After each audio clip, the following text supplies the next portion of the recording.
Me guiarás pelo vale escuro, e na dor tu serás meu doce refúgio, meu pastor, a ti sempre sigo em paz.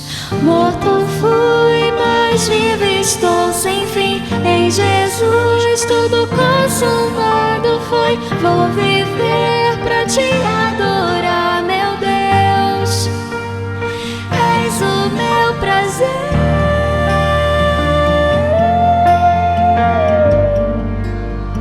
Só desejo te.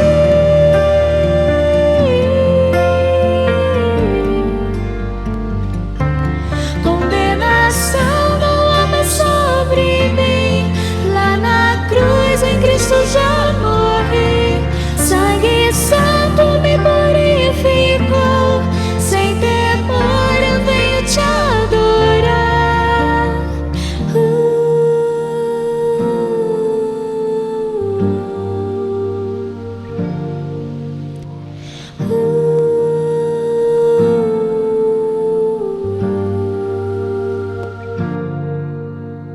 Morto fui, mas vivo estou sem fim. Em Jesus tudo consumado foi. Vou viver pra te adorar, meu Deus. Morto fui, mas vivo estou sem fim. Em Jesus tudo. Amém. Eu estava lendo um livro que eu já tinha lido, mas eu resolvi ler novamente esses dias. É um livro foi lançado 24 anos atrás, em 1993, de um psiquiatra famoso chamado Peter Kramer. Ele agora já está com 70 anos, mas na época ele era mais jovem, né? É um psiquiatra de Harvard, e ele escreveu vários livros, mas um livro que ele publicou em 93 se chama Ouvindo o Prozac. E ele afirmava que a nossa compreensão da neuroquímica do cérebro humano e os conhecimentos, isso lá em 93, que nós adquirimos, eram tão avançados, que em breve nós íamos projetar, e sem dúvida, modificar nossas personalidades, não só acabar com toda a angústia, com toda a infelicidade e com toda a depressão, através desses remédios milagrosos, como íamos, mais do que isso, mudar as nossas personalidades. Pessoas mais tímidas que não queriam ser tímidas, pessoas que precisavam ter determinado temperamento para uma determinada carreira. Ele disse, olha, nós com nossos conhecimentos de neuroquímica vamos conseguir todas essas coisas, e nossas personalidades vão ser mudadas de acordo com o nosso gosto. E nós vamos explorar essas drogas antidepressivas e vamos experimentar, ele disse, a remodelação do eu. Então o livro discute exatamente isso. E a ética de nós usarmos remédios como o Prozac, por isso que era ouvindo o Prozac, e ele cunhou um termo chamado farmacologia cosmética. E ele disse que isso era inexorável, que isso ia acontecer, que as pessoas iam experimentar. Ele estava muito animado. O livro ainda está aí para ser lido, né? O livro foi best-seller, ficou várias semanas em primeiro lugar, de best-seller do New York Times. E por causa desse livro, várias outras pessoas escreveram livros que tinham títulos parecidos com esse título.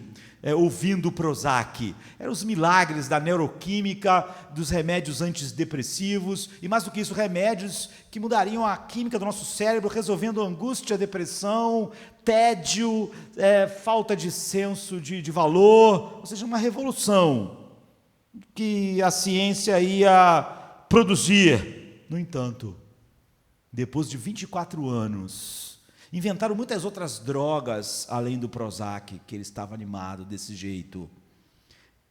As pessoas estão mais felizes, a angústia acabou, nossa sociedade tem menos suicídio, as personalidades foram mudadas. Depois de tomar e receitar milhões e milhões e milhões e milhões e milhões de doses grandes de remédio, nós continuamos vivendo da mesma forma. Isso mostra não só a arrogância humana, mas como o ser humano está sempre sonhando com algo que é contrário a toda evidência dos seus corações. Quando eu estava lendo o livro de novo, ouvindo Prozac, de alguém tão importante, tão famoso, não é? É psiquiatra, especializado em depressão, especialista em neuroquímica do cérebro, e tão errado. Eu estava pensando, é por isso que Shakespeare é muito mais duradouro, porque você encontra em Shakespeare, por exemplo, uma sabedoria muito maior do que nesse tipo de literatura. E talvez, eu acho, na literatura sociológica, psicológica, filosófica dos últimos 200 anos, com todos os avanços que nós possamos ter feito do ponto de vista apenas tecnológico, nada mudou. E o Kramer ainda está vivo, não é? Já agora com 70 anos, para ver só o fracasso de todas as ideias que os antidepressivos iam fazer no mundo e que o Prozac ia fazer. Como as angústias não acabaram, como o tédio não acabou, como a infelicidade humana não acabou em nada. Não é que não chegou ao alvo, mas atingiu alguma coisa. Não alcançou nada. Pelo contrário, cada vez as pessoas consumiram mais dessas drogas e cada vez mais insatisfação. Mas em Shakespeare, por exemplo, em Macbeth, ele diz assim, ele faz uma pergunta ao médico, diz assim: não podes ministrar uma mente doente, arrancar da memória uma dor enraizada, livrar os problemas escritos no nosso cérebro, e com algum doce antídoto inconsciente, limpar o nosso peito que está cheio daquela perigosa dor e pesar do coração. E o médico responde laconicamente: aí, paciente, somente você pode tentar ministrar algo a você mesmo. Lá em Shakespeare, 1606, né, quando essa obra é lançada, ele está dando uma resposta muito mais sábia do que de um grande cientista do século XX. Porque é por isso que ele permanece, porque tem uma visão melhor daquilo que o ser humano é. Então, todos os dias, eu estava vendo outro grande psiquiatra da nossa geração, dizendo que todos os dias tem gente pedindo remédio a ele, querendo exatamente isso. E ele disse que ele não pode dar uma resposta melhor, mais completa e mais plena do que Shakespeare deu em suas obras. Então, ele sabia algo, Shakespeare, por exemplo, que nós sabemos menos hoje e que talvez estejamos indispostos a saber: a realidade da natureza humana, que gera todos esses problemas, que geram todas essas insatisfações. E Macbeth é uma das obras mais curtas de Shakespeare, é uma tragédia. E fala da ambição do coração. Um homem recebeu uma profecia, ele era um grande herói, servia ao rei, era leal, mas aquela profecia lá que ele recebeu de umas bruxas encheu o coração dele de tanta ambição que no rastro da vida dele só há destruição. E a obra de Shakespeare, ele quer mostrar na obra como todos os males do coração humano estão lá mesmo, no coração humano. Não está em outro lugar, não existe um remédio para curar. O problema está centrado na própria natureza constituinte humana. Então eu diria que quando você lê essas obras dele, toda obra de filosofia, sociologia, criminologia, biologia, neuroquímica, nos ensinam muito menos nesses 2 últimos séculos do que se você lesse simplesmente isso. Outras pessoas, grandes pensadores, tentaram até achar que a maneira com que Shakespeare viu o homem não era tão adequado, porque havia outras coisas que potencializavam isso. mas, na verdade, depois que a gente lê a obra deles, a gente vê que eles não entenderam a realidade, porque o que acontece é o oposto. Há um escritor russo muito famoso, Alexander Solzhenitsyn, que escreveu vários livros mostrando o absurdo que aconteceu depois da Revolução de 17 na Rússia, como milhões e milhões de russos foram mortos por uma ideologia sem Deus, uma ideologia terrível, não é? Mas que até hoje é defendida por muitas pessoas. E um dos seus livros, chamado Arquipélago Gulag, porque os gulags eram onde os russos, a União Soviética, eram campos de trabalho forçado, de concentração, onde colocava os inimigos do regime e onde morreram essas milhões de pessoas, muito mais do que Hitler matou, muito mais. É estranho, o nazismo tem essa coisa assim, de todos odiarem, é proibido, né, um partido nazista, mas o comunismo matou muito, muito, muito mais do que o nazismo. Os russos mataram seus próprios cidadãos, ou daqueles que pertenciam à Rússia, como os países que foram ali anexados. E, no entanto, grande parte das pessoas do nosso mundo ainda hoje defendem essas coisas, e ele, sendo um russo, prêmio Nobel de literatura em 1970, mas ele nem foi buscar o prêmio dele, porque ele tinha medo de deixar a União Soviética e não poder voltar, mas acabou que em 1974 ele foi expulso e só pôde voltar em 94, quando caiu lá tudo. Mas ele olha para Macbeth de Shakespeare e ele diz, não, os gulags e o Holocausto mostrou que Macbeth não era nada, porque na sua maldade ele só podia matar um grupo pequeno de pessoas. Por mais que pessoas morreram, o número de quem morreu foi muito menor. E então ele chegou à conclusão, esse autor russo, de que quando você põe uma ideologia por trás, uma ideologia que justifique, o ser humano consegue ser muito mais mal na busca de um mundo supostamente que vai trazer mais felicidade e satisfação, do que simplesmente quando você é um homem, assim como Macbeth. Mas ele estava errado, porque, na verdade, a ideologia não potencializa o mal. É o mal no coração do homem que produz a ideologia, sabe? Então, você não pode só contar cabeças para chegar a essa conclusão. Há muito mais sabedoria em Shakespeare também. Outro filósofo teórico, que é um alemão, contra o que aconteceu no nazismo, Theodor Adorno, não é? Morreu em 69, quando eu nasci, ele disse, não pode haver mais poesias depois de Auschwitz.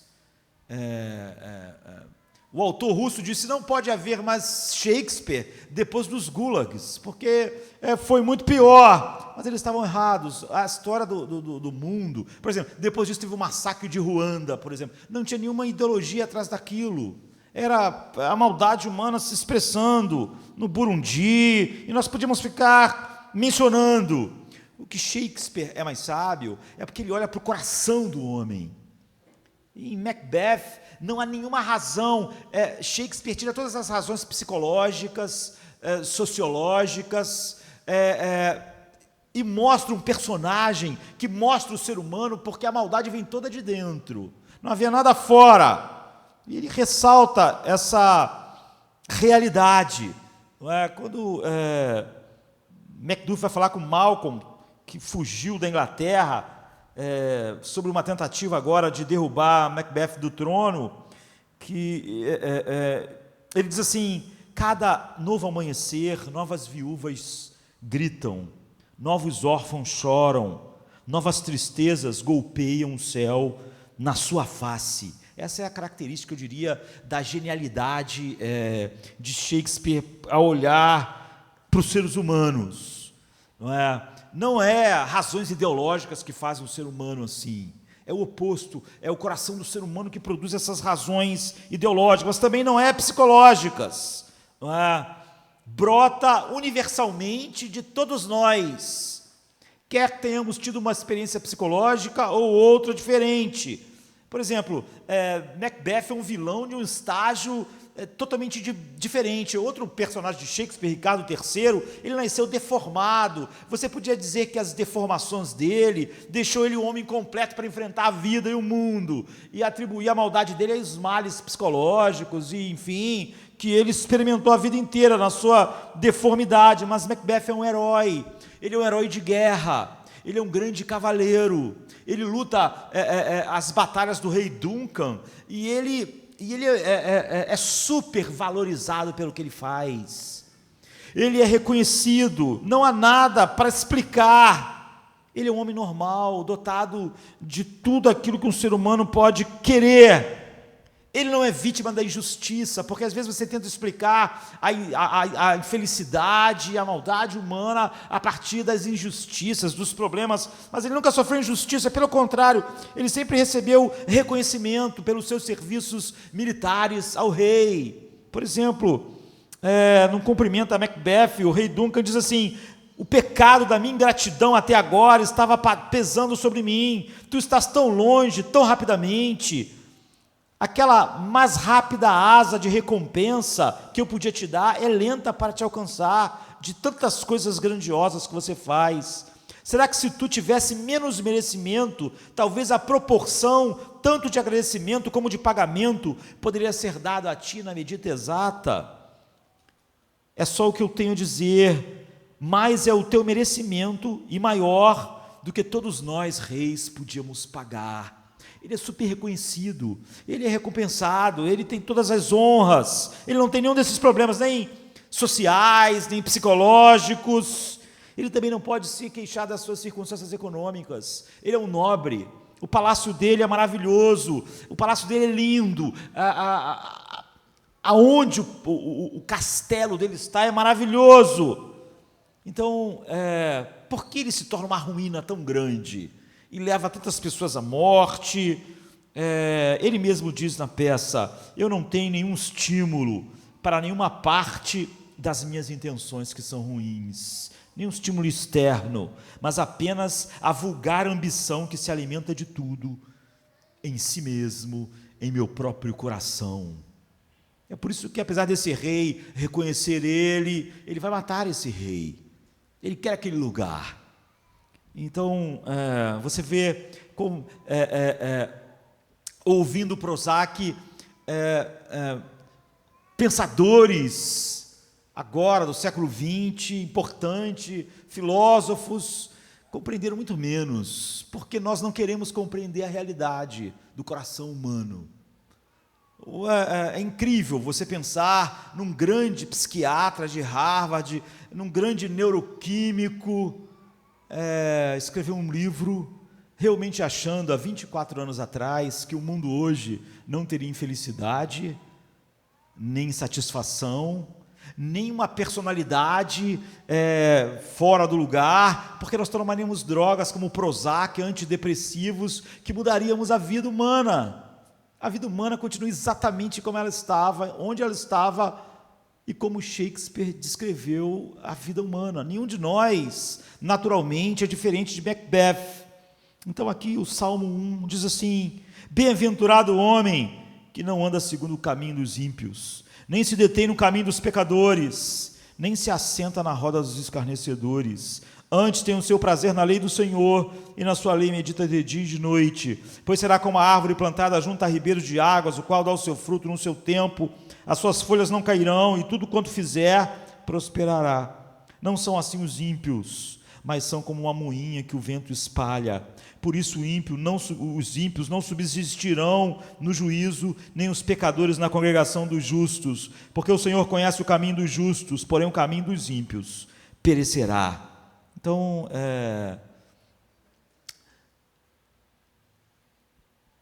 a sabedoria da nossa geração, né, da maioria das culturas antigamente, ela se baseava no acúmulo do conhecimento das gerações passadas. Então, aquilo que vinha de antigamente era supervalorizado. Era assim que era formada a nossa mente. E porque a gente acreditava que durante séculos as pessoas foram acumulando conhecimento e que a sabedoria estava nesse acúmulo.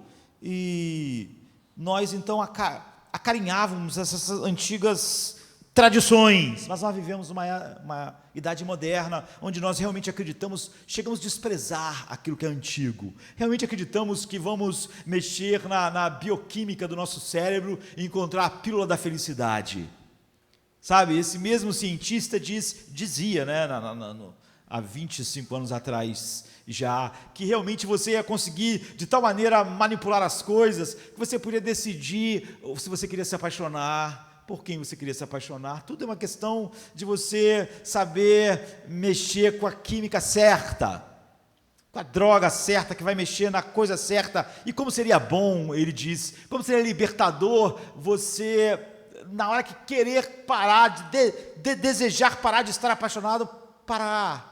Na hora que quer começar. Esse tipo de controle. Então, a era moderna, não só, ela desprezou tudo do passado, porque ela achou que tinha encontrado. Então, os historiadores da cultura irão dizer que, em algum lugar no século XVIII, houve o iluminismo francês aqui, houve o idealismo alemão aqui, e o empirismo inglês aqui. Essas coisas se juntaram, esse idealismo alemão, iluminismo francês e empirismo britânico, e formou a nossa mentalidade moderna, que dizia o seguinte: a razão humana e a investigação humana empírica vai resolver todas as coisas, vai obter a verdade para nós, e vai ser capaz de resolver os grandes dramas do coração e da mente humana. É por isso que um cientista chegou à conclusão de que realmente em 25 anos drogas como o Prozac iam mudar o mundo. Só para, talvez, como uma espécie de castigo, né? Ele ainda está vivo para ver que depois de não só o Prozac, mas um monte de drogas diferentes, mais sofisticadas, não deram em nada. E não estão a caminho de nada. Então, nós achamos que a nossa era é avançada. Nós achamos que temos tecnologia, com toda a nossa investigação empírica, a gente faz progressos, mas os progressos são só tecnológicos.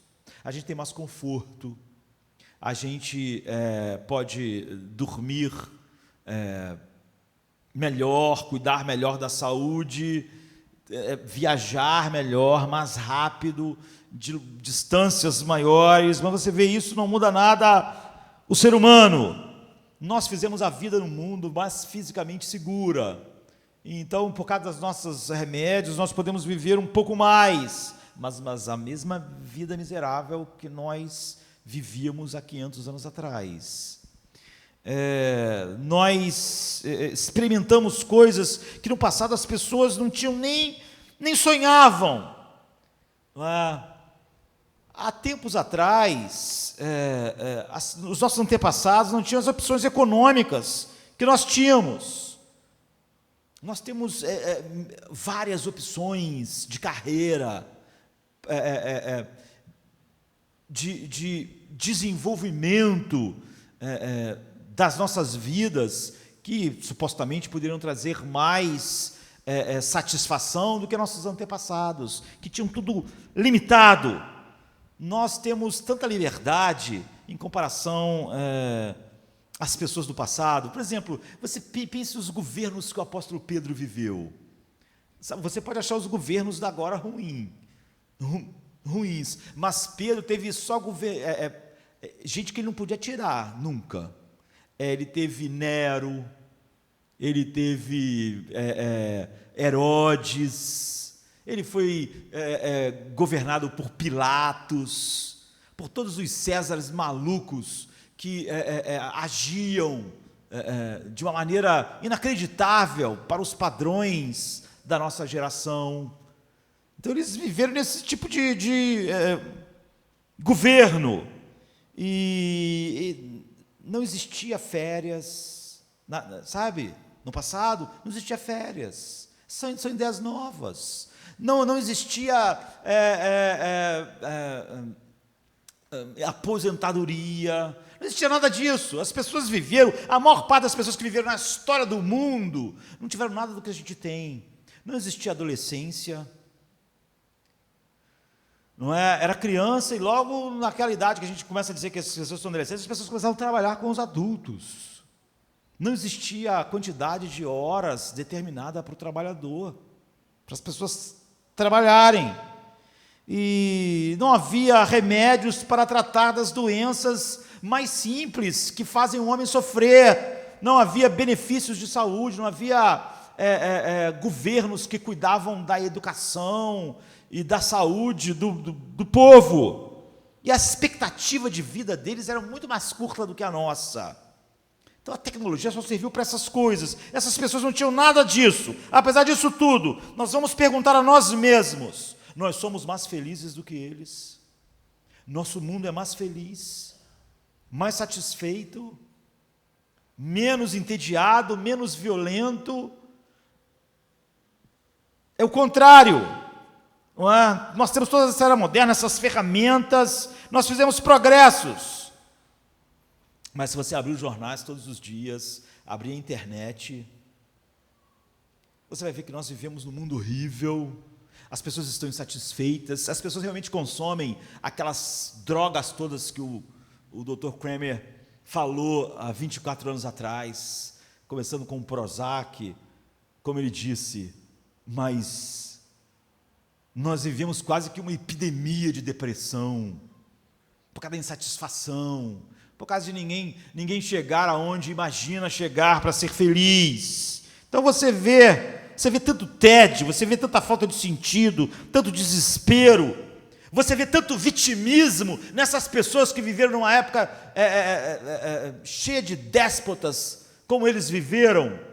Você vê tanto vitimismo em Paulo, em Pedro, porque não existia férias, e os feriados, e o descanso, e as horas de trabalho. Nós temos que admitir que nem um pouco nós somos mais felizes que as pessoas dos vários séculos passados atrás de nós. O que eu estou tentando dizer é que a Bíblia, desde o início, disse que a felicidade humana não está ligada a nenhuma dessas coisas, nem as ideias que o doutor achou que resolveria com uma pílula, com remédios, com drogas, não é? Nem com nenhuma dessas coisas que a gente tem hoje na vida. Não é dirigida pela psicologia, nem pela sociologia, não é dirigida pelo planejamento urbano, ciência política, bioquímica do cérebro, a satisfação, a paz, a felicidade, o propósito, não vem de nada disso. E esse talvez seja o maior desespero nosso. Imagine como as pessoas que acreditaram ouvindo o Prozac, como elas estão desesperadas agora. Agora elas sabem que nenhuma droga vai resolver. Mas 24 anos atrás, 25, as pessoas acreditaram: nós vamos mexer na bioquímica do cérebro, finalmente a miséria humana vai terminar. Nossa infelicidade, nossa insatisfação vai terminar. Cada vez que o homem pensa assim, uma nova decepção, e mais deprimido ele fica, porque ele botou esperança onde não existia esperança. Então nós nos livramos dessas coisas mais grosseiras da vida, aumentamos nossa expectativa de vida, criamos leis que protejam, que as pessoas trabalhem menos, que tenham férias, que tenham tempo de lazer, mas a vida é miserável, não é? E a infelicidade é tão grande agora, a taxa de suicídio entre os seres humanos não é menor, de infelicidade, de depressão, nossas drogas não resolveram nenhuma dessas coisas. E a primeira pergunta que a Bíblia faz a nós é sobre a questão de satisfação e felicidade. Infelizmente, vários cristãos acreditam como essas pessoas. E eu espero que não haja nenhum de nós aqui que pense que de maneira trivial sobre essas coisas, porque exatamente porque nós pensamos de maneira trivial, nós lembramos muito o nosso mundo.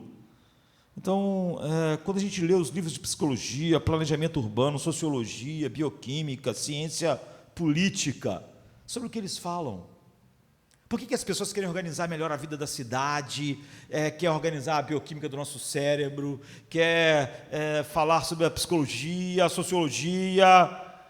Todos esses livros são sobre uma coisa só. Nós estamos tentando ser felizes. E nós descobrimos que nós não conseguimos ser felizes. Nós achamos, então, que nós vamos descobrir alguma coisa nas nossas teorias psicológicas que vão nos fazer felizes, ou nas nossas teorias sociológicas, ou na bioquímica do nosso cérebro, ou quando ninguém de nós trabalhasse e pudéssemos simplesmente não trabalhar, e a gente acha, aí nós não seríamos entediados, aí nós seríamos pessoas felizes, seríamos pessoas plenas, seríamos pessoas... Nós estamos sempre acreditando. Então, como podemos ser felizes? Todas essas divisões do saber humano, psicologia, sociologia, filosofia, estão tentando resolver o mesmo problema, o problema da felicidade. E,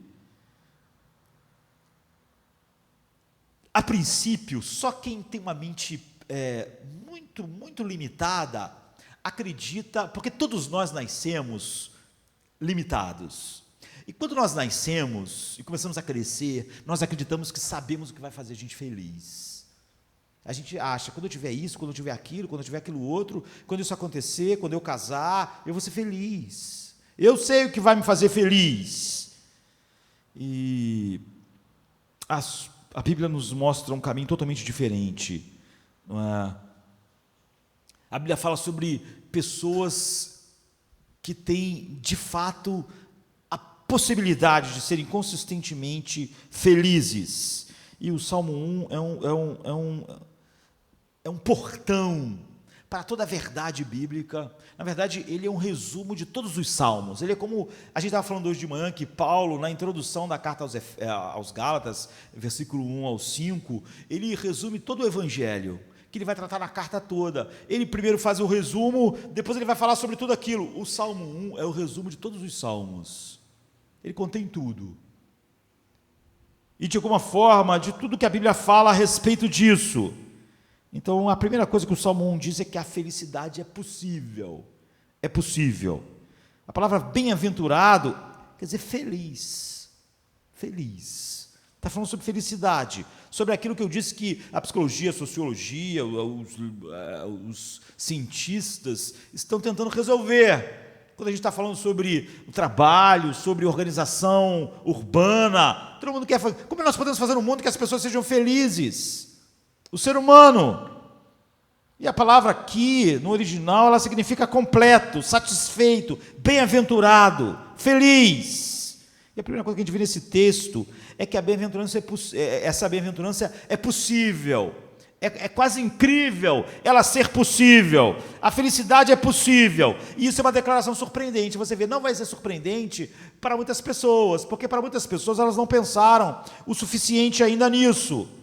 E uma maneira de testar em que nível você está do pensamento, da compreensão da vida, é você pensar nessa possibilidade. Se você acha que a felicidade é possível, contanto que você possa ter qualquer coisa que você complete aí, você não entende nada sobre a vida ainda. Você é uma pessoa, como a Bíblia diz, de mente simples. Você não pensou na complexidade. Por que as pessoas estão escrevendo livro de psicologia? Porque elas sabem que o homem não consegue ser feliz. Por que o cara escreveu o livro ouvindo Prozac? Porque ele sabe que o ser humano não é feliz. Ele achou que realmente o Prozac e aquelas drogas iam fazer o ser humano finalmente resolver esse drama do coração. Felicidade, completude, razão para viver. E quase todas as pessoas começam a vida achando que felicidade é uma coisa natural. É natural. Sim, claro. Existem pessoas felizes, mas nós pensamos que elas são burras, ou elas são ignorantes. Eu sei como ser feliz. Eu ainda não tenho o dinheiro necessário, ou ainda não tenho idade necessária para ter a liberdade necessária, mas quando eu tiver, eu vou ser feliz. Quanto mais alguém acha que sabe como ser feliz, mas tacanho e tolo ele mostra ser. porque esse é o problema da vida.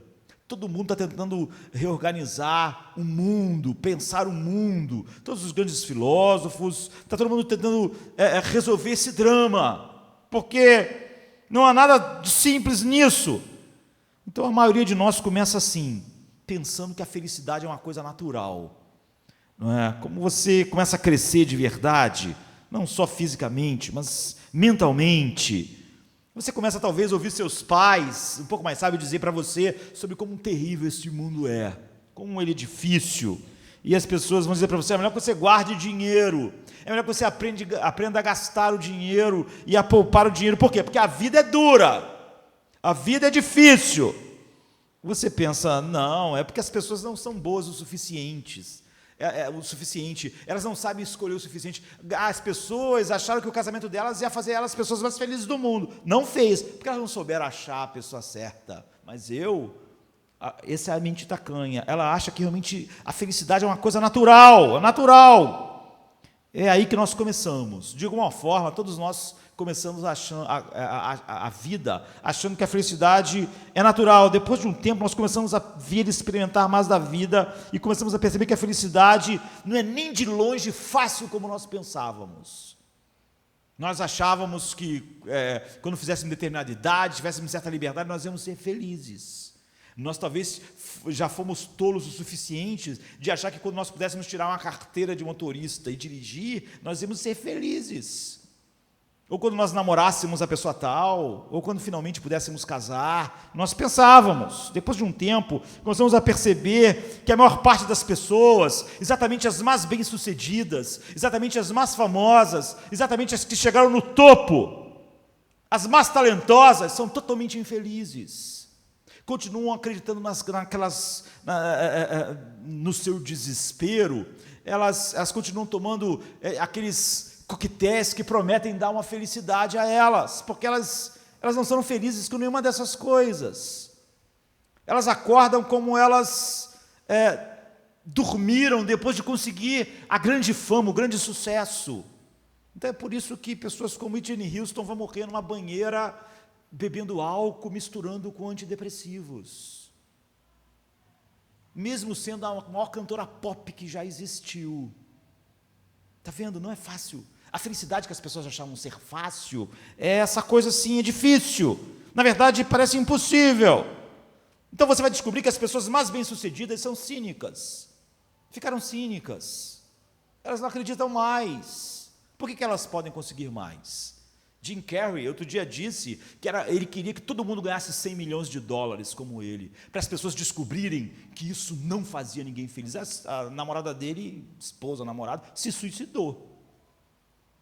Ele disse, eu queria que todo mundo ganhasse 100 milhões de dólares no mundo, e tivesse todos os habitantes 100 milhões de dólares, para todo mundo descobrir que isso não resolve nada. Nós vamos dormir à noite com as mesmas angústias, com os medos, da maneira com que nós éramos quando não tínhamos milhões de dólares nenhum, e quando eu estava lutando para ter uma carreira. E às vezes você acredita, porque você não conseguiu chegar lá, que aquilo vai mudar alguma coisa. Então a grande literatura do mundo, trágica, ela carrega essa sabedoria. E como eu disse, eu acho que em tudo que eu já li, ninguém carrega essa sabedoria melhor do que Shakespeare, sabe? Só há uma obra dele que difere de todas as outras, que é muito barulho por nada, de Shakespeare. Até virou um filme com Kenneth Branagh, Keanu Reeves, Denzel Washington, com um monte de gente assim, importante, Michael Keaton, e acho que por acaso o filme também é de 93, no mesmo ano que o psiquiatra lançou o livro ouvindo o Prozac. Nesse livro de Shakespeare, é a única obra dele que é uma comédia. Não é? Então, por ser uma comédia, por não retratar a vida como ela ele faz tudo dar certo. Todo mundo faz um monte de coisas erradas, mas no final todos os casais se encontram, todos os casamentos são feitos, é a única que é assim. Mas as grandes obras que você conhece, que você já ouviu, pelo menos de Shakespeare, Hamlet, Macbeth, você vai ver que ela coloca diante de você um espelho profundo da alma humana. Como eu estava dizendo no início, Macbeth é uma tragédia. É a menor de Shakespeare, menor em tamanho. Ele é consumido pela ambição, porque 3 bruxas disseram que ele ia ser rei. Ele estava satisfeito a princípio. Ele era ali um herói, um grande guerreiro, um homem leal ao rei. Mas depois daquilo, ele e a esposa dele são completamente consumidos pela ambição, que ele mesmo diz, não vinha de nenhum lugar. Ele era um homem que tinha tudo, e teve tudo a vida inteira. Reconhecimento, ele não foi de problemas psicológicos, sociológicos, não foi de injustiça, de falta de reconhecimento, não foi de nada. É como Jim Carrey falando a respeito de todo mundo ter aqueles milhões de dólares e a fama. Então ele é sacudido pela culpa, porque ele é tomado depois que ele mata o rei, não é? Ele toma o trono, começa um banho de sangue, porque para esconder algo ou para conter o medo que ele tinha de perder o poder, ele ficou meio como Saul na Bíblia, assim. Então mais pessoas morrem. Então é um reino de loucuras. O que é a vida? Macbeth diz: a vida não é nada além de uma sombra que anda, um pobre ator que pavoneia e lamuria seu instante no palco e depois não é mais ouvido. A vida é um conto contado por um idiota cheio de som e fúria, sem significado algum. Sabe, Shakespeare vai lá no fundo da realidade humana e descreve o coração do homem. O que é a vida do homem? É um conto contado por um idiota cheio de som e fúria, sem significado nenhum. Se você for olhar Hamlet, que é mais ou menos da mesma época, é uma peça dramatizada da vingança do príncipe, não é? Hamlet contra o seu tio Cláudio, que matou o seu pai, que era o rei Hamlet. E ele quer se vingar do tio, porque o tio matou o seu pai para ficar com o trono. E essa já é uma coisa mais longa, mas é uma tremenda tragédia. E você sabe que uma das falas famosas é ser ou não ser. Eis a questão. Ele está falando sobre o quê? Não é? Ele está falando sobre o suicídio. Quando ele fala ser ou não ser, ele está falando, fico vivo ou me mato? Que diferença faz? Se a nossa vida é esse amontoado de infelicidades, de expectativas que se frustram, de um mundo horrível, vale a pena viver ou se suicidar? Esses versos famosos são sobre o suicídio. Ele começa a pensar, eu só não me mato porque eu não sei se na minha frente, depois da vida, ainda há mais infelicidade do que a gente já tem agora. Ele é um príncipe.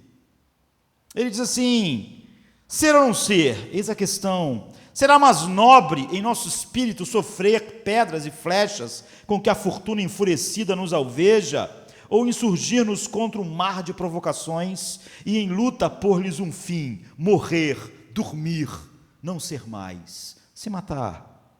Dizer que rematamos com o sono, a angústia e as 1000 pelejas naturais, heranças do homem natural. Morrer para dormir é uma consumação que bem merece e desejamos com fervor. Dormir para descansar, dormir para acabar com a nossa dor, dormir, talvez sonhar, eis onde surge o obstáculo.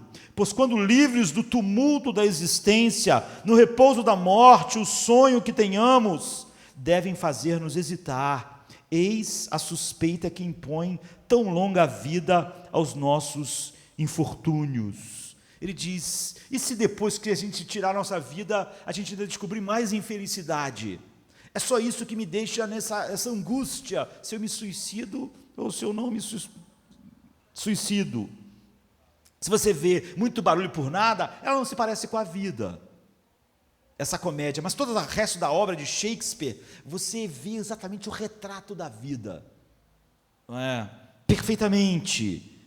E as pessoas que veem mais profundamente a vida, essa é a genialidade de Shakespeare, é por isso que ele é lido até hoje, é por isso que suas peças, os seus dramas são encenados até hoje, é por isso que ninguém chegou por causa da genialidade em descrever a realidade da natureza humana.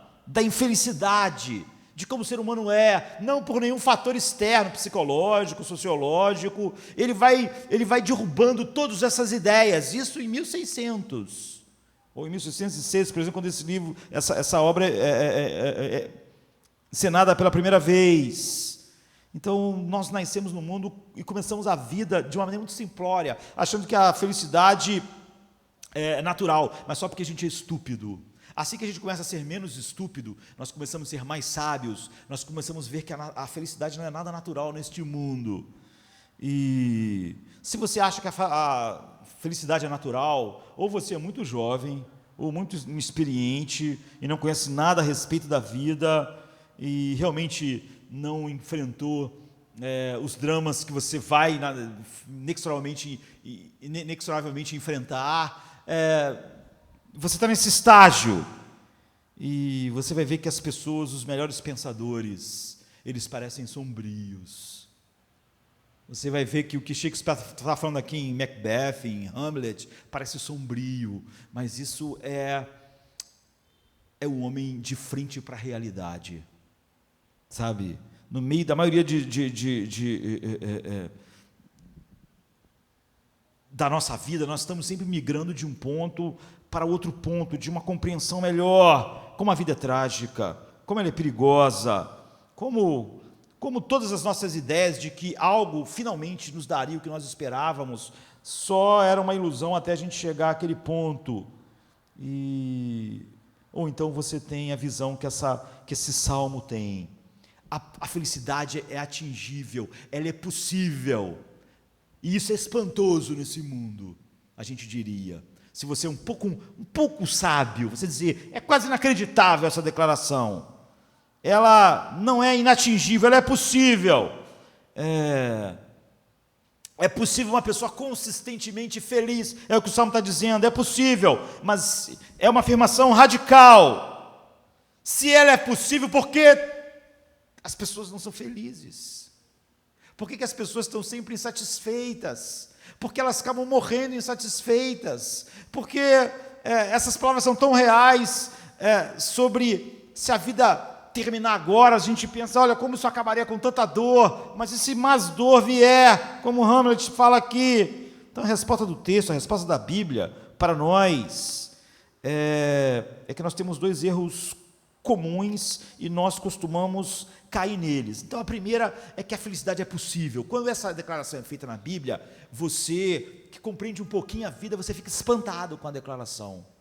Porque se você compreende um pouquinho a vida, você vai já saber que a felicidade é algo que sempre escapa, é sempre um pote no fim do arco-íris. Você está sempre indo em direção a ela, sempre achando que aquela próxima coisa, que seria você ser maior, ou você ganhar dinheiro, ou você casar, não entrega, e você está ainda ali faminto de felicidade, de satisfação. E, em segundo lugar, a felicidade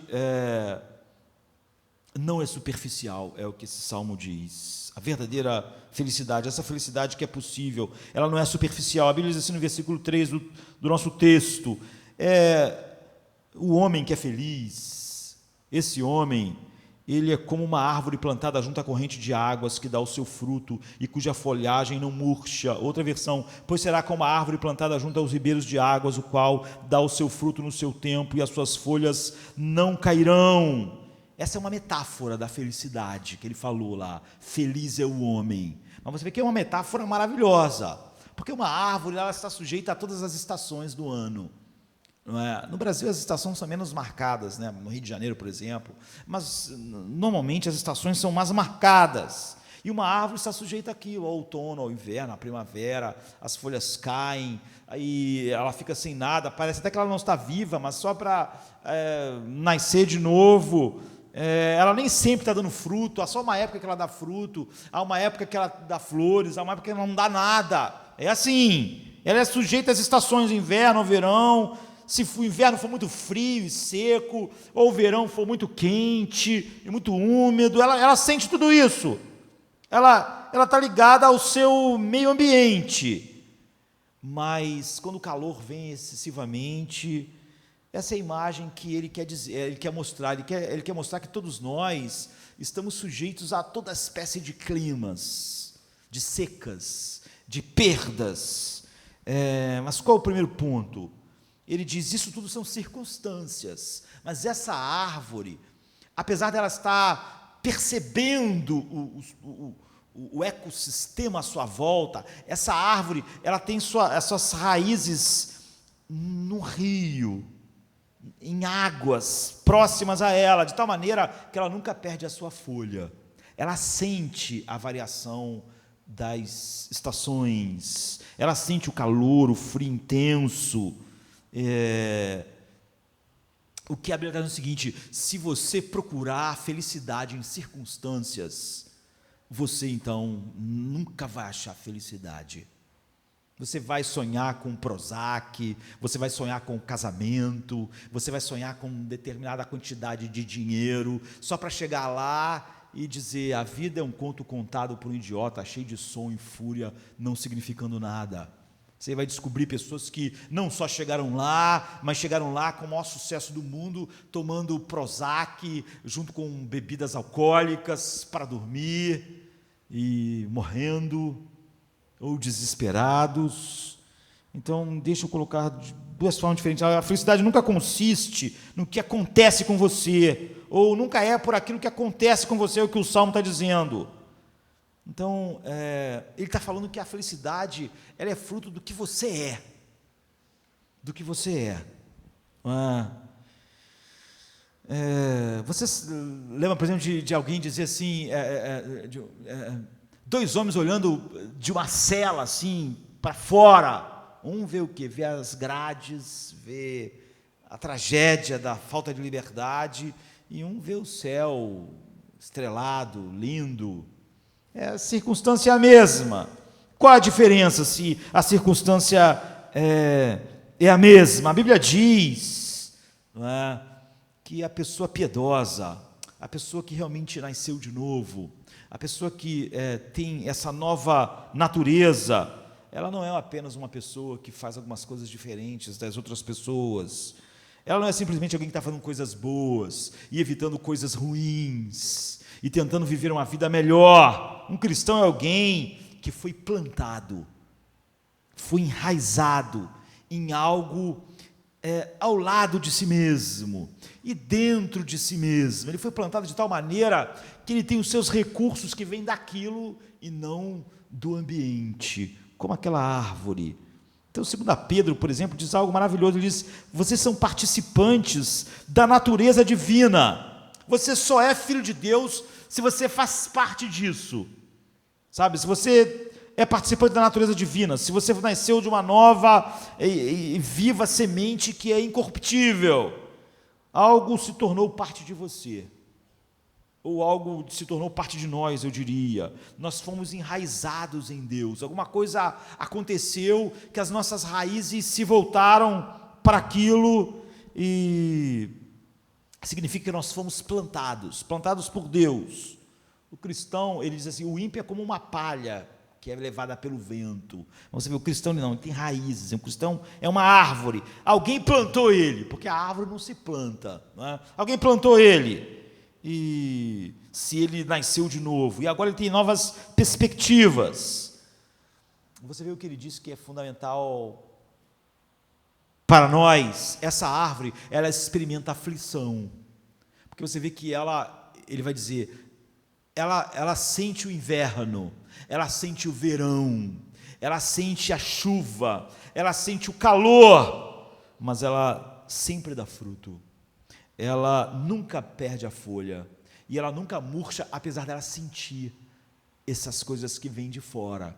Essas coisas realmente atingem ela, mas os recursos que fazem ela sempre estar verde, com as suas folhas, e dar fruto, vem totalmente do rio, que ela está plantada à beira do rio. Assim é um homem que está em Deus. Então, 1 Pedro 1,6, que é um texto clássico a respeito disso, diz assim, em quem vós grandemente vos alegrais, ainda que agora importa, sendo necessário, que estejais tristes com várias provações. Não é estranho isso? Parece duas afirmações que não podem estar conectadas. Nisso vocês exultam, ainda que agora, por pouco tempo, estejam entristecidos. Como é que alguém exulta e está entristecido? Ele não está dizendo que às vezes vocês exultam e às vezes vocês ficam entristecidos, que apesar da vida ser triste, vocês de vez em quando têm momentos que a tristeza passa e vocês exultam. Não, ele está dizendo isso, ele está dizendo, nisso vocês exultam. Ainda que agora, por um pouco de tempo, devam ser entristecidos por todo tipo de provações. A palavra significa dor, sofrimento,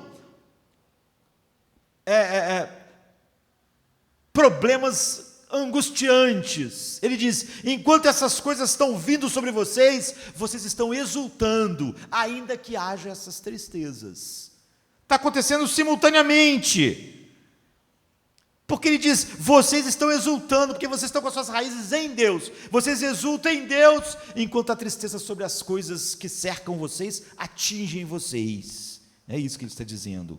Vocês se regozijando nele, enquanto o inverno chegou, o verão chegou, o calor chegou, o frio chegou, e porque vocês, apesar de sentirem o frio, sentirem o calor, sentirem essas coisas, vocês estão com as suas raízes não dependentes dessas coisas, mas do rio, vocês continuam verdes, vocês continuam dando fruto, como isso podia ser, né? Por isso que Paulo diz assim em 2 Coríntios 6:10, tristes, mas sempre alegres. Não é engraçado? Tristes, ou seja, está acontecendo coisas tristes na minha vida, mas eu estou sempre alegre.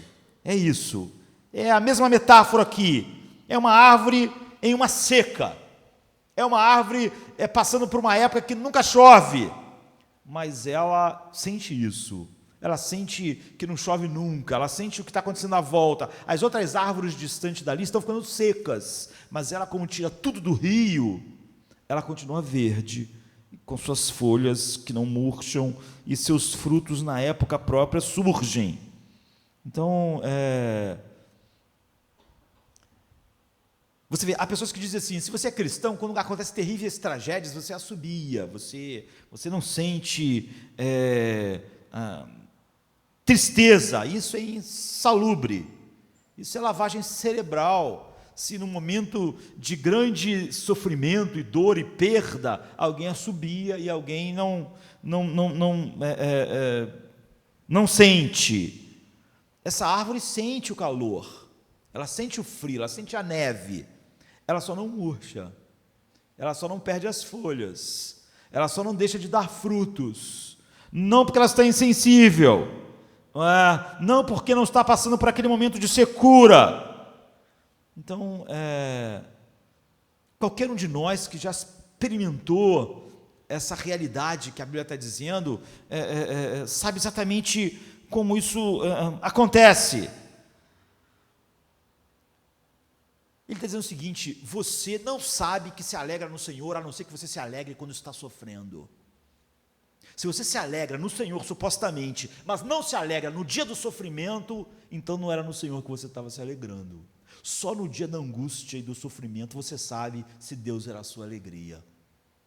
Só no dia que não chove, só no dia do vento, só no dia da neve, você sabe se a tua raiz estava no rio.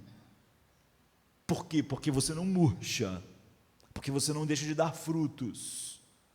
Sem isso você não sabe. Naquele dia de chuva, todas as árvores estavam verdes, todo mundo estava funcionando. A felicidade na Bíblia fala de uma felicidade que não é uma felicidade superficial, ela é fundamental. Na superfície, o Filho de Deus, descrito aqui, vai experimentar todas as coisas que todo mundo experimenta. O verão, o inverno, a chuva, ou seja, as perdas. Importa que por muitas coisas vocês sejam contristados, mas ainda assim vocês exultam. Por quê? Porque eles não se exultavam naquelas coisas, que agora eles estão sendo contristados. Eles estavam sendo contristados como? Eles estavam perdendo casa, família, estavam perdendo a liberdade, estavam perdendo essas coisas. Pedro está falando sobre cristãos perseguidos, cristãos na fornalha. Então, o que ele está falando é sobre uma alegria esmagadora que se sobrepõe a essas circunstâncias da nossa vida. nós sentimos ela, nós sentimos que é o verão, nós sentimos que está uma seca, nós sentimos o vento frio do inverno e a neve. E mesmo quando você sente essas coisas, você sente a alegria, a exultação, então você sabe, é em Deus que eu me alegro. Só nessa hora, por isso que ele está dizendo isso, por isso que Paulo diz, tristes, mas sempre alegres. Ou seja, Demas me deixou, isso é triste, mas eu estou alegre, por quê? Porque eu descubro que minha alegria não estava nisso. Eu perdi a saúde, isso é triste. Eu estou sentindo dor, é triste, mas eu estou sempre alegre. Por quê? Porque eu descobri que minha alegria não tinha nada a ver com a minha saúde, não tinha nada a ver com não estar sentindo dor. Você vê, a verdadeira alegria não é superficial. E só quando as coisas vão mal, você sabe se a sua alegria é em Deus. Se quando as coisas vão mal, você fica só mal mesmo, a sua alegria não era em Deus quando você estava se sentindo bem, achando que era em Deus. A sua alegria era nas coisas. Se quando a seca vem, não há nenhum rio para me tirar, é porque eu nunca estava tirando nada daquele rio, eu estava tirando do ambiente.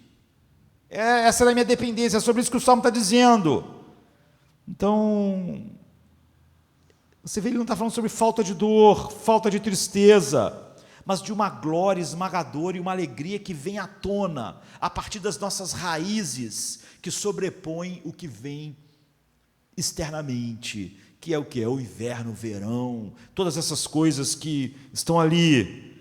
E você sabe que a mão de Deus te sustém quando você, em meio à dor, é alegre, em meio à dor é feliz, em meio à dor está satisfeito.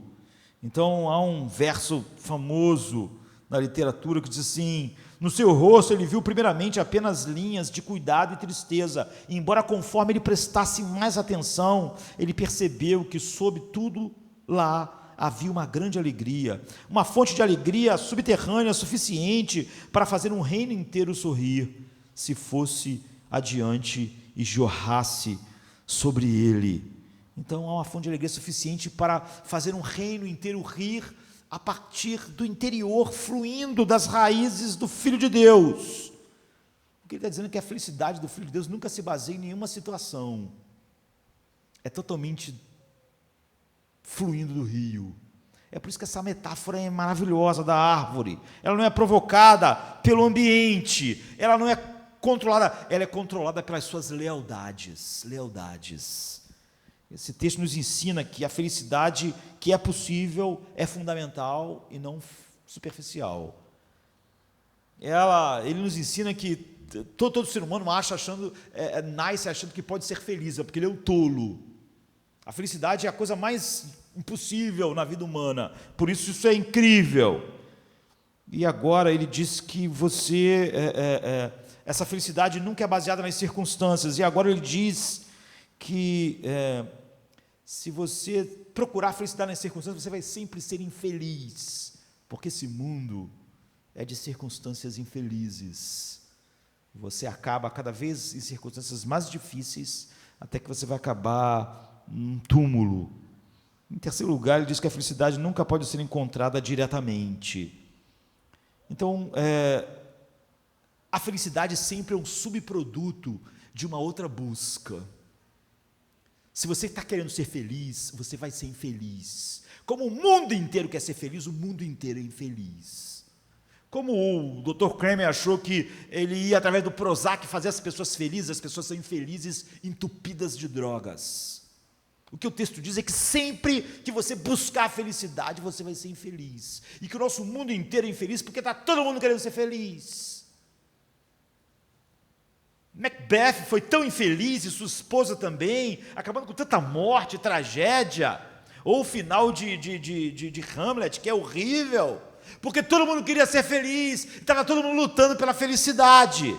Sempre que você vê a palavra bem-aventurado,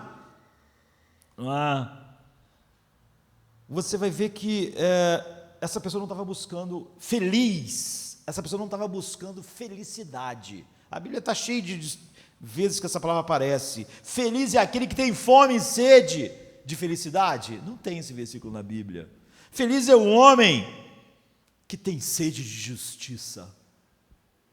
Felizes são os puros de coração. Você vê, essas pessoas têm um outro interesse. A felicidade é um subproduto. Então sempre assim.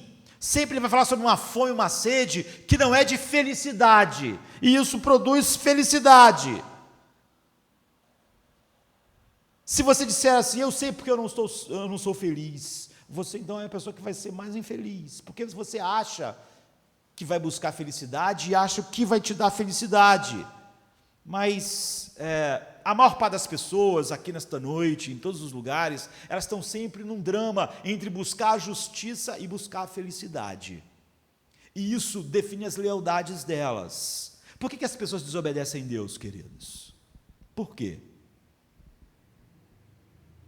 Porque elas querem ser felizes. E elas chegam à conclusão, em alguns momentos, que obedecer a Deus fará elas infelizes. Por exemplo, elas querem casar com alguém que claramente não é o que Deus quer. Que Deus ensinou na sua palavra que não deve ser a pessoa que ela deve casar, pelo que a Bíblia diz o que o casamento é e como devia ser a pessoa com que eu caso. Mas eu quero casar com aquela pessoa, eu não vou obedecer a Bíblia. Por quê? Porque eu quero ser feliz. Eu quero ser feliz. Eu posso achar que eu vou perder um relacionamento se eu não tiver relações sexuais. Eu sei o que Deus fala a respeito disso. E por que eu vou desobedecer a Deus? Porque eu sinto que se eu perder aquela relação, e se eu não tiver relações sexuais eu vou perder, eu vou ser infeliz. Então é óbvio que a minha busca é por felicidade. E a justiça é algo que eu busco se não atrapalhar a minha felicidade. Eu sinto que se eu for obedecer a Deus com o meu dinheiro, eu não vou ser feliz, eu não vou poder fazer aquilo, outra coisa que eu queria, que vai me fazer feliz, então eu vou desobedecer. Sempre que você desobedece a Deus, você desobedece porque você está querendo ser feliz. E Deus diz, você vai ser infeliz. Porque está na cara que a busca final da sua vida é por felicidade. E todo mundo que busca felicidade é infeliz. Se você vira a felicidade mais do que a justiça, você não vai ter nenhuma coisa nem a outra. Mas é o seguinte, bem-aventurado aquele que tem fome e sede de justiça. Esse homem que tem fome de justiça e não de felicidade, ele acaba encontrando a felicidade. A felicidade nunca pode ser buscada por ela mesma. O ensino do texto é que a pessoa que é feliz é sempre aquela que parou de se esforçar e tentar ser feliz. É a pessoa que se sentou e disse, para o que eu estou vivendo? Para ser feliz? Não. Quais são as minhas alianças fundamentais? Quais são os compromissos fundamentais, as lealdades fundamentais da minha vida? Jesus diz assim em Mateus 6, você que está preocupado, não tenha ansiedade sobre nada, mas buscai primeiro o reino de Deus e a sua justiça. O que isso significa? Busque primeiro o reino de Deus e a sua justiça. Há tempos atrás nós estávamos meditando sobre Jeremias 17 e eu disse que nesse texto ele fala algo incrível, ele diz, eu confiei em Deus e fiz de Deus a minha confiança. E que quase ninguém faz essas duas coisas, porque tem pessoas que confiam em Deus, mas não fazem dele a sua confiança. Essas pessoas, elas confiam em Deus, é o que nós meditamos quando meditamos Jeremias, mas elas acham que a felicidade delas está em alguma coisa, e elas confiam em Deus para dar a elas aquilo que vai fazer elas felizes. Então você vê, elas confiam em Deus, mas Deus não é a confiança delas. A confiança delas é num determinado relacionamento, é numa determinada carreira. E elas confiam que Deus pode ajudar elas a ter aquilo. E quando Deus fizer elas terem aquilo, elas vão ser felizes. O que Jeremias está dizendo é o seguinte, essas pessoas, elas confiam em Deus, mas Deus não é a confiança delas. A confiança delas é o dinheiro. A confiança delas é o romance. Então elas confiam em Deus para dar o romance, porque ali está a confiança delas. Ele diz, isso não vai funcionar, enquanto você confiar em Deus, mas Deus não for a tua confiança, você vai estar tentando usar Deus para ser feliz. Você não está fazendo o que Jesus disse, buscando o reino de Deus e a sua justiça. Então, contanto que você decida procurar a felicidade, se a prioridade da sua vida é buscar felicidade hoje, você é igual a todos os seres humanos. É isso que Shakespeare quer mostrar em cada uma das suas obras. Os seres humanos querem ser felizes e eles são totalmente infelizes. Eles são cada vez mais infelizes. E é por isso, é na busca desesperada de ser feliz, que alguém que chega no topo fica mais cínico. Porque ele começa a entender que tudo que ele achava simples, que faria ele feliz, cada vez que ele alcança, não faz ele feliz. Então pense sobre isso, porque às vezes você quebra as suas promessas, porque você quebra os seus padrões, porque a maioria dos casos, não é difícil se manter naqueles padrões que honram Deus. Você diz, eu acredito na palavra, eu acredito em Deus, eu amo a Deus, eu amo a verdade, a honestidade é uma boa ideia. Eu acredito na pureza. Olha, a pureza é uma coisa maravilhosa. Eu acredito nisso, isso é maravilhoso. Eu acredito na honestidade, na integridade. Eu acredito no sexo depois do casamento. Eu acredito no sexo só como Deus falou sobre ele. Eu acredito no casamento só como Deus falou sobre ele. Eu acho lindo. Eu acredito em perdoar. Eu sei que perdoar é uma coisa maravilhosa. Todos esses princípios são muito bons, mas eles são só princípios. Você não acredita que eles é que vão te fazer felizes. Você não acredita que buscar o reino de Deus te fará feliz. Então, sempre que essas coisas se chocam com algo que você acha que vai te fazer feliz, você desobedece a Deus. Se eu não tiver essas amizades, eu vou ser infeliz. Então, eu vou desobedecer a Deus. Eu acho maravilhoso aquelas ideias. Eu até acredito nelas, acho elas boas. São bons princípios, mas são só princípios. Não é onde está a tua lealdade, porque você quer ser feliz e você acredita em buscar a felicidade. Então, eu acredito que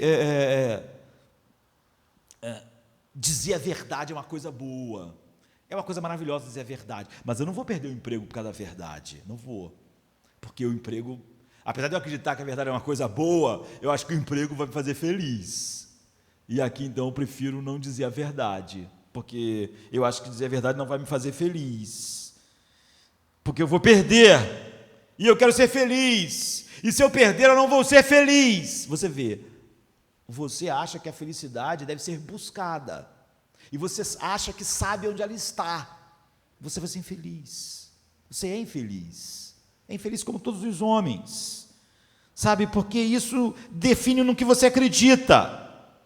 Você está dizendo o seguinte, a minha principal prioridade é buscar a felicidade, depois eu busco Deus. Sempre que Deus, obedecer a Deus, eu achar que vai quebrar minha felicidade, eu vou desobedecer a Ele, porque é isso que eu busco, eu não busco Deus, eu busco a felicidade.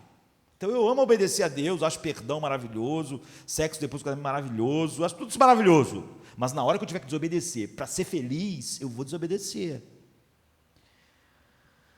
Porque tudo mais vem em segundo, em terceiro. O reino de Deus é grande, mas primeiro eu busco a felicidade. Eu acredito no versículo que diz, buscai primeiro a felicidade e tudo o resto vai ser acrescentado. Então eu busco Deus, mas enquanto isso não se chocar com a minha felicidade. Quando eu vejo que Deus fala sobre o dinheiro, eu penso que isso vai tirar um pouco da felicidade e do meu prazer, então como eu busco a felicidade, nessa área aqui eu não vou obedecer a Deus, porque eu sei que esse romance está errado, mas eu não posso obedecer a Deus aqui, porque eu preciso ser feliz, se o teu namoro é sustentado assim, se o teu casamento, se o teu trabalho, você vai ser infeliz, porque você vê a sua lealdade e a sua busca sobre felicidade. Esse é o erro de todo ser humano está fazendo a mesma coisa. O mundo é horrível porque todo mundo quer ser feliz, todo mundo acha que sabe como vai ser feliz, e todo mundo está causando todas as infelicidades no mundo, achando que sabe o caminho que vai trazer a ele felicidade. Então a Bíblia diz que a tendência fundamental, o viés da nossa alma, de buscar a felicidade, faz com que a gente nunca encontre a felicidade, nunca, jamais. Jesus diz que se você procurar a felicidade, ela vai escapar de você. Se você procurou a felicidade no casamento, no trabalho, na carreira, no dinheiro, ela vai escapar. É por isso que ele diz que as outras coisas vão ser acrescentadas, se você buscar a coisa certa. Mas se você buscar essas coisas, você não tem nada, nem uma coisa nem outra. Se você fizer do teu casamento feliz a sua prioridade, você não vai ter um casamento feliz. Se você fizer da sua carreira a tua prioridade, você não vai ter uma carreira feliz. É óbvio que sempre você vai estar disposto a desobedecer a Deus por causa disso que você acha que vai fazer você feliz. E você vai ser morto pela ansiedade, Jesus diz.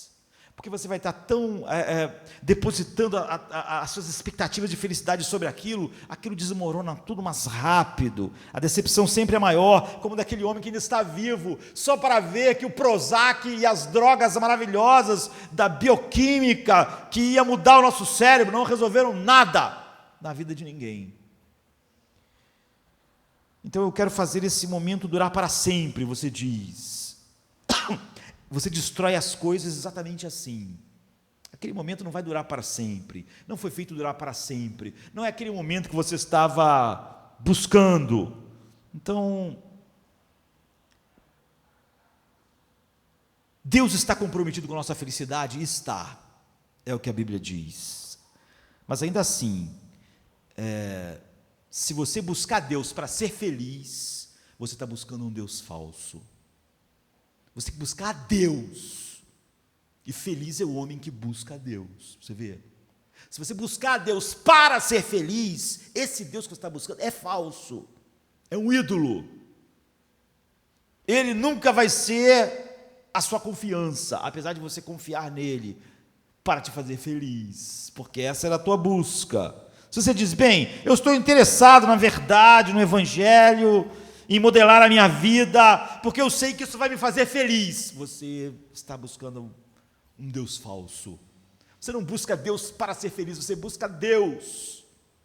Então, feliz é o homem. É como o Salmo diz, bem-aventurado é o homem. E ele vai começar a dizer o que esse homem faz. Esse homem está fazendo coisas totalmente diferentes do que as pessoas estão fazendo. Você não vem a Deus como quem vai a um mordomo para te dar finalmente as coisas que você achava boa. Ou Deus é verdadeiro e existe, ou ele não existe. E se Deus existe, você não deve vir a ele por felicidade. Não é? Sempre que alguém vai a Deus por felicidade, ele está indo ao Deus falso. Porque se Deus existe, ele te criou, ele é o seu dono. Ele te criou. Você existe por causa dele. Não obedecê-lo seria injustiça. Buscar a justiça é buscar honrá-lo. Buscar honrá-lo, aquele que te criou. A única maneira de chegar a Deus com razão, o verdadeiro Deus, é vir a ele sem condições nenhuma. E dizer, você esquecer a felicidade, você dizer a Deus, eu te devo tudo, te devo tudo. Existe apenas duas maneiras de você chegar a Deus. Você pode vir a Deus na base de dizer, eu te devo tudo e tu não me deve nada. E é por isso que eu vou te servir, é por isso que eu te busco. Ou você pode ir a Deus e dizer, eu estou indo para fazer tudo, para você me dever agora algumas coisas que eu preciso. Só essas duas maneiras, você está numa ou na outra. Você pode estar na igreja, batizado, mas você está numa coisa ou na outra, sempre. E, em outras palavras, você está dizendo, minha prioridade número 1 é a felicidade, eu vou estar usando Deus para ser feliz. Ou você vai dizer, minha prioridade número 1 é Deus, porque Ele me criou, porque eu existo para Ele, é servir a Deus, e se eu for feliz, ótimo, mas não é isso que eu estou buscando. Aqui está a ironia, a Bíblia diz que sempre quem faz isso é feliz, mas não pode ser um truque, porque esse Deus é onisciente. Você não pode pensar assim, já que o pastor está falando isso hoje, eu vou só buscar a Deus, porque aí eu vou ser feliz, porque aí você está fazendo um jogo, você continua buscando a felicidade, e você ainda continua usando Deus, e você está querendo usar um truque com Ele. O que a Bíblia está dizendo é o seguinte, a felicidade é um subproduto, ela é possível, mas ela é um subproduto. Em segundo lugar, ele nos mostrou que uma pessoa feliz nunca está feliz por causa das circunstâncias, mas por causa do rio, de onde suas raízes estão. Ele sente as dores das circunstâncias, mas ele, embora triste, ele está sempre alegre. É o que Paulo disse. Pois diz que se você ir diretamente em direção da felicidade, você nunca vai encontrá-la. Se você fizer dela algo não negociável, não é? Você achar que essa é a busca, então a felicidade é algo que você escolhe. A Bíblia diz: bem-aventurado o homem que não. Há uma mudança interior que faz isso. Você tem, em primeiro lugar, que ver as coisas que você está fazendo de errado, que não anda. Ele vai falar sobre a mudança da sua lealdade. Sua lealdade era em ser feliz. Agora, sua lealdade é Deus. Você busca o reino de Deus. Você busca a sua justiça. Se você olhar para os verbos, bem-aventurado o homem que não anda, bem-aventurado o homem que não anda segundo o conselho dos ímpios. Ele fala de ouvir os conselhos dos ímpios. Ele está falando sobre intelecto, sobre você ouvir a sabedoria do mundo, sobre felicidade. Não é? E em seguida ele fala sobre andar no caminho. Ele já está falando sobre comportamento, não está falando mais sobre ouvir, sobre intelecto, mas o comportamento que esse ouvir gera. Em seguida ele fala sobre sentar na roda dos escarnecedores. Na língua semítica, sentar é participar, é ser parte de algo. É isso. Se você se sentar com os homens, ou se você está com os gregos, você é grego. Se você sentar, é por isso que um judeu não sentava com o gentio. Ele não é gentio, ele era um judeu, só comia com o judeu. Se você se senta com os escravos, você pertence. Sentar fala de pertencer. Então, em primeiro lugar, você quer ser feliz, né? Olhe pela forma negativa e positiva. Negativamente, você tem que descobrir a quem você pertence. A quem você pertence? Onde está a sua lealdade final? Todo mundo tem que chegar a esse ponto. Deus é tudo que me possui. Eu não tenho outro bem. Quando isso acontecer, você pode ficar perplexo, mas não desanimado. Por quê? Porque as suas raízes estão lá. Ele está dizendo: eu sou como um homem de Deus, eu estou sujeito, o apóstolo Paulo está dizendo isso, às estações do ano. Eu sinto as tristezas à minha volta, mas eu estou sempre alegre, apesar de triste. Ou seja, eu vejo que a tristeza que vem de fora, mas a alegria que me sustenta, ela não vem de fora, ela não tem nada a ver com essas situações. Então, eu posso estar triste, porque é óbvio que eu quero que meu casamento seja aquilo que Deus estabeleceu, eu quero que minha carreira seja aquilo que Deus estabeleceu, mas, ao mesmo tempo, a minha felicidade não vem nenhuma dessas coisas. Eu não fico murcho, eu não perco o vigor. E a questão para nós sempre é: para que flauta nós estamos dançando? Não é? O que nos possui?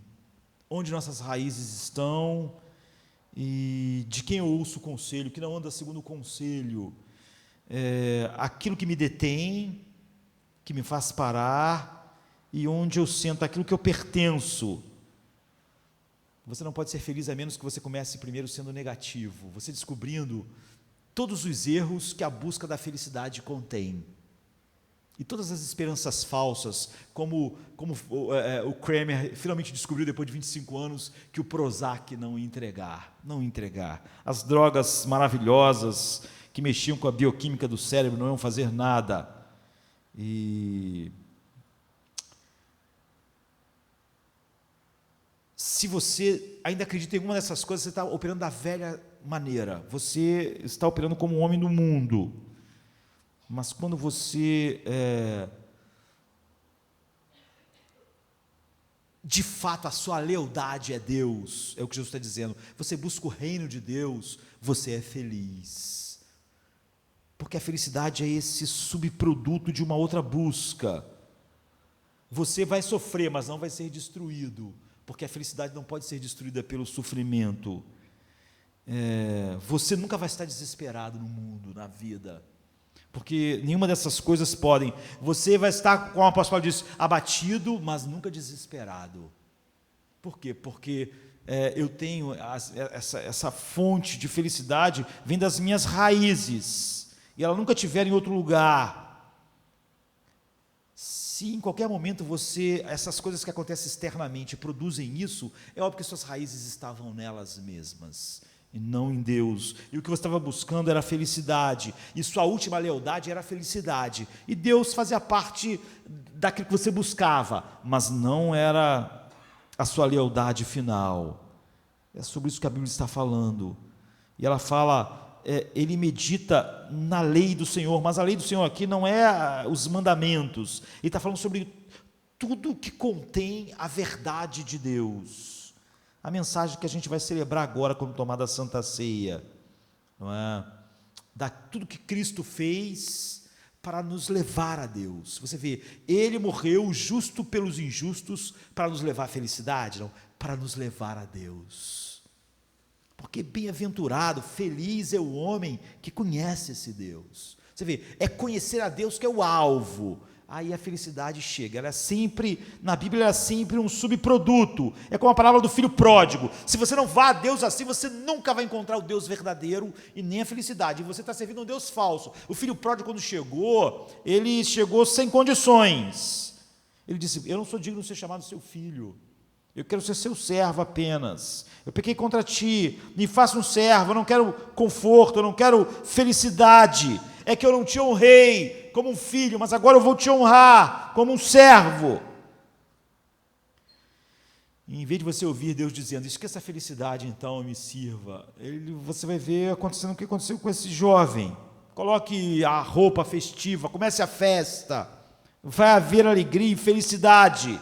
Mas o meu prazer está na lei do Senhor. Você vê, ele busca o Senhor, o prazer está na lei do Senhor, como subproduto, a felicidade chega. É assim que ele mantém a folha verde, mesmo no calor. É assim que ele mantém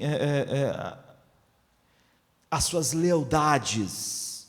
Agora, você descobre que isso não é verdade na sua vida quando o tempo muda e você diz, por que isso está acontecendo? Por que Deus está deixando isso? Quando você diz isso, é óbvio que você estava servindo a Deus para Ele mudar as situações, para Ele não deixar aquilo acontecer. E agora, como Deus deixou acontecer, você não entende. Você pensa, eu obedeci a Deus, por que Ele deixou essa pessoa morrer?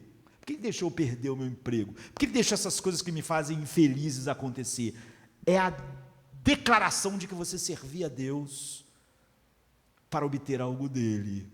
E por isso que você está espantado. Se você não servisse a Deus porque Ele é Deus, então você nunca pensaria por que Ele deixou. Porque você sabe que você não merece nada de Deus.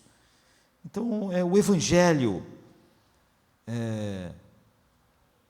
faz de nós uma pessoa mais triste e mais feliz ao mesmo tempo. Nós somos mais conscientes da tragédia humana à nossa volta e que atinge a nossa própria vida por causa do pecado. Mas, ao mesmo tempo, todas as suas raízes de satisfação estão no rio e não no tempo. Você pode perceber, você não precisa negá-la, você não precisa acreditar que o Prozac vai resolver, que o casamento vai resolver, que o emprego vai resolver, que uma quantidade de dinheiro vai resolver. Ao mesmo tempo, você é sensível a essas as aflições, você não nega elas, mas você não busca consolação na negação, tudo vai ficar bem, a história vai sempre acabar bem. É isso que Shakespeare destrói no imaginário do homem. Você sente dor, a dor do mundo, mas você tem uma poderosa alegria, um poderoso consolo. Meus pecados estão perdoados, eu estou reconciliado com Deus.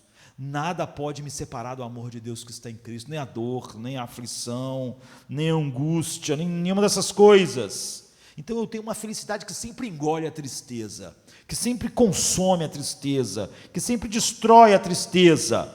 Então você vê, por incrível que pareça, é possível ser feliz no mundo. Se você é uma pessoa não simplória, você já descobriu que a felicidade é algo inalcançável na vida, e por isso essa declaração é incrível, mas ela nunca está ligada às circunstâncias, e ela nunca está ligada em você procurar a felicidade, mas buscar algo totalmente diferente da felicidade. A tua lealdade está nessa coisa, nesse Deus, e a felicidade é um subproduto.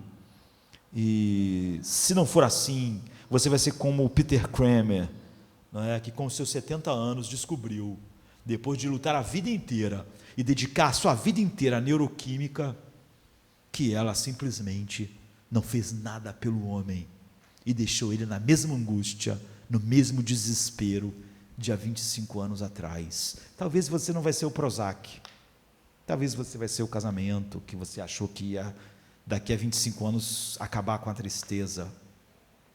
Talvez seja a sua carreira, mas você vai chegar onde ele chegou. Você vai envelhecer e vai chegar perto da morte como ele está, totalmente desiludido de que todas as suas esperanças de vencer a angústia, o medo, a infelicidade, foram buscadas na busca da felicidade, e isso só fez você ser mais infeliz. Esse é o profundo conhecimento bíblico que Shakespeare ecoa muito melhor do que os últimos 200 anos de filosofia, sociologia, psicologia, biologia aqui, né, do Peter Kramer, e infelizmente, a que muitos cristãos seguem. Vamos ficar de pé.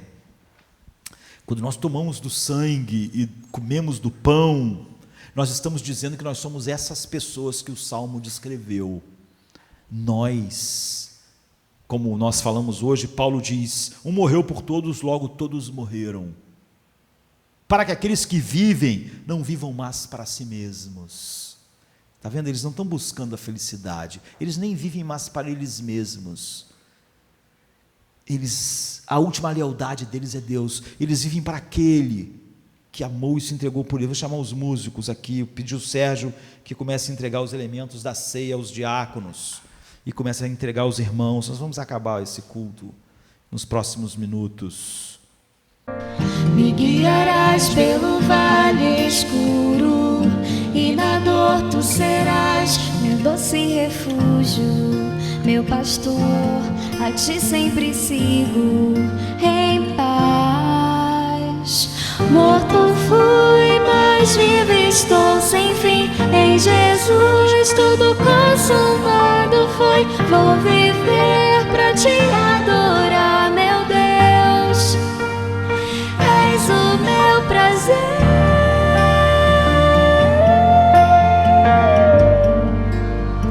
Só desejo te.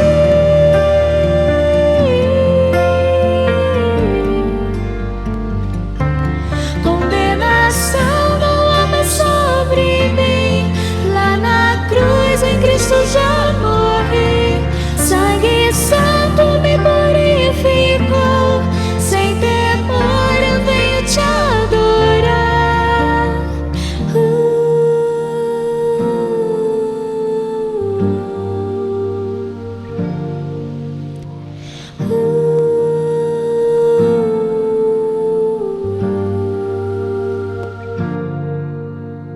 Morto fui, mas vivo estou sem fim. Em Jesus tudo consumado foi. Vou viver pra te adorar, meu Deus.